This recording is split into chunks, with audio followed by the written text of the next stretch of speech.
Yo soy Dora Barrancos, soy socióloga, me convertí en historiadora y soy feminista.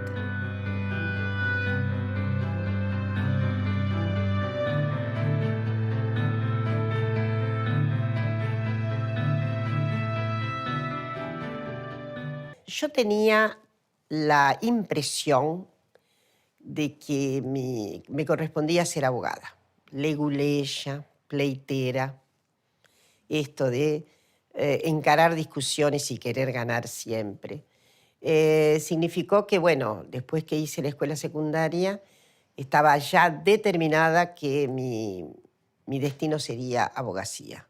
Además, muy propiciada, mi padre también creía que yo debía ser abogada. Y bueno, me inscribí en abogacía, además hice el curso básico que se hacía en la época y demás. Me encantaba mucho más filosofía y todo lo otro que se daba en el curso, desde luego, que lo que venía propiamente de las disciplinas del derecho. Y cuando llegué a primer año, me di cuenta de que el derecho no era lo mío. Catástrofe, para quien se creía tan determinada, ¿no? No era lo mío. Me encontré con que lo que yo estaba buscando era la gente detrás de la norma. Esto lo puedo explicar después, ¿no? Pero la norma en sí misma, la regla, el derecho, me parecía aburridísimo. Entonces, rápidamente, en fin, tuve que redireccionarme. Yo creo que me imaginé pensando que la sociología podía resolver los graves problemas sociales. Me hice una construcción de que si yo aprendía sociología, podía ser fundamental para resolver problemas brutales. Yo en aquel momento ya tenía muy clara la división social de clases, tenía muy clara la decisión de hacer una contribución del lado del progresismo y no de la vía reaccionaria. En aquella época, cuando transité de la adolescencia para la juventud, yo hice una conversión con relación inclusive al antiperonismo de mi familia, que eso lo he narrado muchas veces. Yo leí Operación Masacre de Walsh y fue una revelación. Entonces, creo que eso da un asidero a la perspectiva de que si yo aprendía sociología, podía estar mucho más cerca de contribuir completamente a la resolución de los graves problemas que tenía la sociedad. El grave problema, las diferencias sociales, ¿no? En aquel momento estaba muy imbuida de lo que podía llamar la característica de la justiciera básica, ¿no? Hacer justicia básicamente y encontrar que el mundo no era tan complejo como para redundar en un sentido adverso a la posibilidad de la justicia básica. Era notable, ¿no? Cómo mis sentimientos eran que el mundo no podía ser tan complejo como se presentaba, que no era tan difícil desatar los nudos graves, los nudos que obstruían la posibilidad de la igualación social y demás. Evidentemente tenía una narración interna muy utópica, ¿no? Pero se compadece bastante con yo diría, el aire de la época. Yo comencé en la carrera en 1962 y terminé en 1968. No fui de las militantes dentro de la facultad. Ahora sí recuerdo perfectamente algunos momentos tan tremendos que pasamos. La famosa noche de los bastones largos. Y hay alguna evocación que siempre me ha acompañado y es la que éramos un montón de gente abajo en ese gran salón de entrada de lo que es hoy una parte de la Facultad de Psicología. Y ahí estaba entonces, se había trasladado toda la Facultad de Filosofía y Letras, y sí, por eso digo, nunca he dejado de evocar a Daniel Open, que con un megáfono, que he subido a una mesa con otros compañeros, pero sobre todo la voz de él, diciendo: compañeros, nos van a reprimir, entonces digan sus nombres cuando los van deteniendo, en lo posible, canten sus nombres y los documentos de identidad y no sé qué. Ese fue Daniel Open. Pobre Daniel ha desaparecido, ¿no? Y bueno, mientras tanto, escuchábamos ya los golpes sobre la puerta, que cada vez eran más duros. Ingresó un grupo enorme de policías. Fue una corrida tremenda. Había atrás, está completamente modificado el edificio hoy, pero atrás había una escalera que llevaba al piso de arriba. Y muchísima gente nos quisimos refugiar en el piso, en el piso de arriba, de alto, y bueno, y ahí yo caí al piso. Y pasó media multitud, pero la adrenalina es tan grande que es imposible decir qué sentía, ¿no? Y ahí quedé tirada y un policía vino y me pegó, me dio dos lanzazos es un modo metafórico, es decir, me pegó, y yo estaba muy clara que me iban a detener, pero no, porque se hizo una doble fila de policías y bueno, íbamos pasando y no nos señaló nadie, ¿no? Porque es evidente que afuera, ya en la salida se hacían señalamientos. Señalamientos, digo, la policía decía el otro. Y yo pasé, no lo podía creer, y fui caminando, una gente estaba al lado mío, ni recuerdo quién, y decía, caminemos, caminemos, caminemos, caminemos, no corramos. Y efectivamente tal lo que hice, y en la primera esquina doblamos. Todo eso también impregna yo diría, nuestra memoria, que se activa con la memoria posterior de la desaparición de tantísimos compañeros.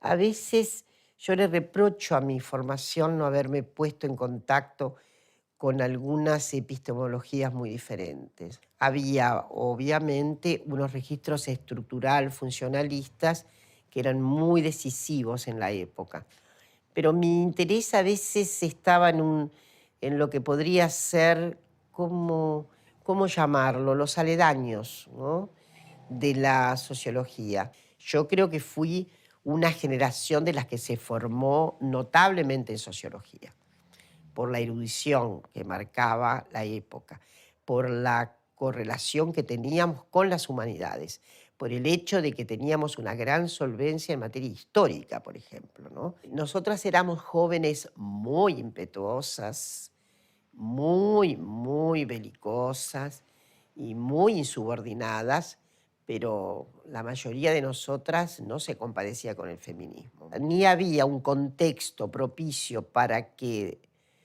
nos sintiéramos feministas, ni había ninguna relación de la propuesta curricular con el feminismo.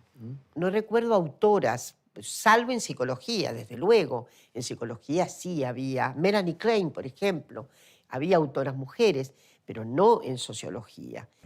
Nosotros teníamos una adhesión a la sociología y también una impugnación a la sociología. Teníamos un doble juego, había como una contradicción.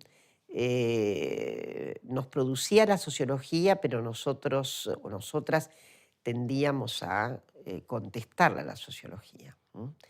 Porque por otra parte, descubrimos que la sociología, para mí, no podía resolver los problemas de la injusticia social, cuando mucho describía esos problemas. Pero también hubo una impugnación muy fuerte al cientificismo. Hubo una impugnación muy fuerte a nuestras fuentes teóricas, a las teóricas, sobre todo estructurales, ¿no? Entonces, he ahí yo diría el juego. Yo partí al exilio en 1977. La verdad es que cuando vino el golpe, yo perdí todos los trabajos y, en fin, pero mucho más grave que eso fue el asedio, ¿no?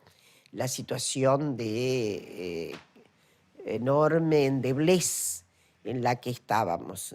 Y, en fin, demoré un poco en salir porque necesitaba salir con el permiso de salida dado por el padre de mis hijas, cosa que no conseguí. Así que tuve que quedarme un tiempo más, hasta una situación inexorable que hace que yo tenga que salir. Es decir, coinciden varias cuestiones, ¿no? Habíamos sido, sí, suficientemente informados hacía un año antes de que gente como una debía tener una valija pronta y un pasaporte en la mano. Y tal fue lo que ocurrió. Así que fue tremendo la decisión de salir sin mis hijas mayores. Mi compañero Eduardo me dijo, salimos a dar unas vueltas en auto frente a esta noticia, ¿no? Frente al hecho de que había habido un interrogatorio sobre mí. Entonces él me dijo que era inevitable salir, dejar el país y que era muy preferible que las chicas me lloraran un rato por ausencia, pero no por muerte, cosa que fue así que se decidió mi salida y fue en mayo del 77. Bueno, felizmente en diciembre del 77 pude recuperar a mis hijas mayores. Estábamos muy, eh, ¿cómo diré?, entusiasmados con que la dictadura ya se resquebrajaba en el 82. La pérdida de la guerra de Malvinas era el fin de la dictadura de manera inexorable, cosa que no se necesitaban muchos textos sociológicos para comprender que era inevitable. Y después entonces una gran parte de la familia volvió a inicios del 84. Y yo me quedé en Brasil porque tenía un compromiso muy pactado con la Secretaría. Estaba ocupando el cargo de directora de la Escuela de Salud Pública del Estado. O sea, mi culminación en Brasil fue dirigir la Escuela de Salud Pública y fue una circunstancia muy particular porque no era brasileña, no era médica y era mujer. Así que esa fue la marca final de mi desempeño en Brasil y ya me instalé en junio del 84 definitivamente. Ya en la cuestión de volver a Argentina me asigné el cometido de dedicarme a la asignatura pendiente que yo tenía, que era la historia. Y bueno, tal fue la decisión. Cuando ya volví a Argentina dije, ni salud pública ni nada. Voy a dedicarme a la investigación histórica. Así que ese fue una construcción que tiene mucho que ver con lo que había dejado en el pasado y mucho que ver con lo que había fermentado en el exilio, ¿no? Y desde luego, bueno, mi feminismo, que fue la gran conversión, yo creo, ideológica que hice en Brasil.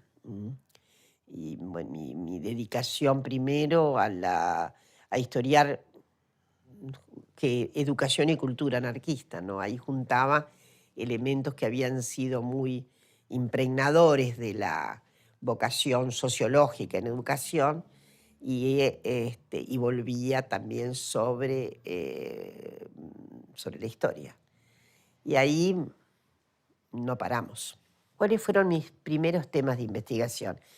Bueno, yo participé allá lejos en una investigación que se hizo sobre la situación de la enfermería en la Argentina. Era en un grupo que estaba en CONAD, en el Consejo Nacional de Desarrollo. Hice yo diría, unos primeros aciertos. Después trabajé con algunas cuestiones que tenían que ver con una encuesta que hicimos en la Dirección de Educación Agrícola.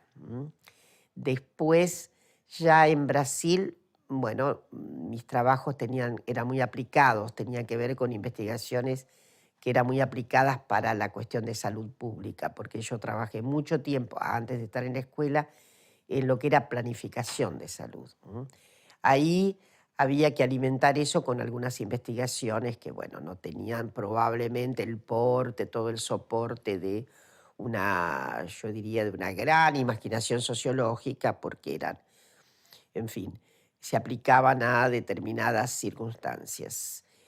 Pero yo después hice lo que creo que fue mi primer trabajo así de fuste, de investigación, que tuvo que ver con una comparación del desarrollo educativo en Argentina y Brasil. Y digo mi trabajo de fuste porque ese sí fue un trabajo yo diría, de mucha resolutividad propia, ¿no? Si los otros trabajos habían sido encarados con equipos. ¿Cómo organizo mi trabajo? Organizo mi trabajo primero reuniéndome con fuentes. Siempre me he dicho, yo puedo hablar desde que tenga fuentes. La página en blanco deviene de un estado de no fuentes o de un estado no interpretativo de las fuentes. Es diferente, porque yo puedo tener fuentes y puedo tener, ¿qué diré?, islas, momentos en que no puedo hacer la interpretación. Ahora, si yo tengo buenas fuentes, yo puedo hacer interpretación. Y la segunda cuestión es que, bueno, voy leyendo, esto es también una metodología muy sociológica hoy. Yo voy leyendo las fuentes, voy haciendo interpretaciones, voy construyendo alguna noción rectora que me inspira la fuente.